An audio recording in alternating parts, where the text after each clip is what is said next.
મારું નામ દીપક પટેલ છે. છેલ્લા 20 વર્ષથી રાજકોટની અંદર દેવગ્રુપ દાંડિયા રાસ ક્લાસીસ કરીને હું ક્લાસીસ ચલાવું છું. અત્યારે 43 ડિગ્રી તાપમાનમાં રાત્રે પણ ખૂબ જ બફારો થાય છે.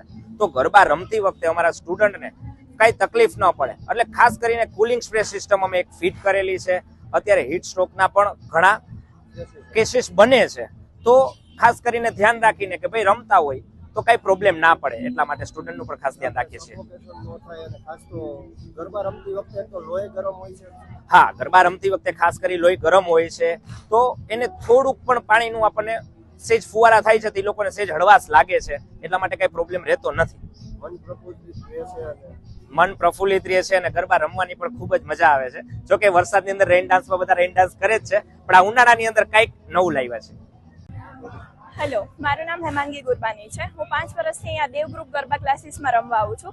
હમણાં 43 ડિગ્રી ગરમી જે પ્રમાણે ચાલી રહી છે એ પ્રમાણે માણસો દિવસે પણ બહાર નથી નીકળતા અને રાત્રે અમે અહીંયા રમવા માટે આવી તો પણ પહેલા વિચારતા કે આ બધું શું, આટલી ગરમીમાં ક્યાં જવું. પણ હવે અમારા સરે આ ફુવારા પદ્ધતિ જે તમે જોઈ જ શકો છો ઉપર ગોઠવેલી છે તો એના કારણે અમને બહુ જ આમ એસી જેવી જ ફિલિંગ ટોટલી આવે છે. એટલે હવે ગરમીની કાંઈ એવી લાગતી નથી કે બહુ ગરમી હોય કે શું.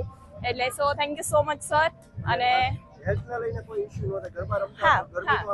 હા, ગરમી બધાને ઓલરેડી થતી હોય છે. ઘણા બધાને ઇશ્યુઝ આવી શકે કે ભાઈ કોઈ પડી જાય કે વોટ એવર, પણ હવે આ જે ફુવારા પદ્ધતિ છે તો એના કારણે હવે એવું કાંઈ પ્રોબ્લેમ રહેતો નથી અને બસ.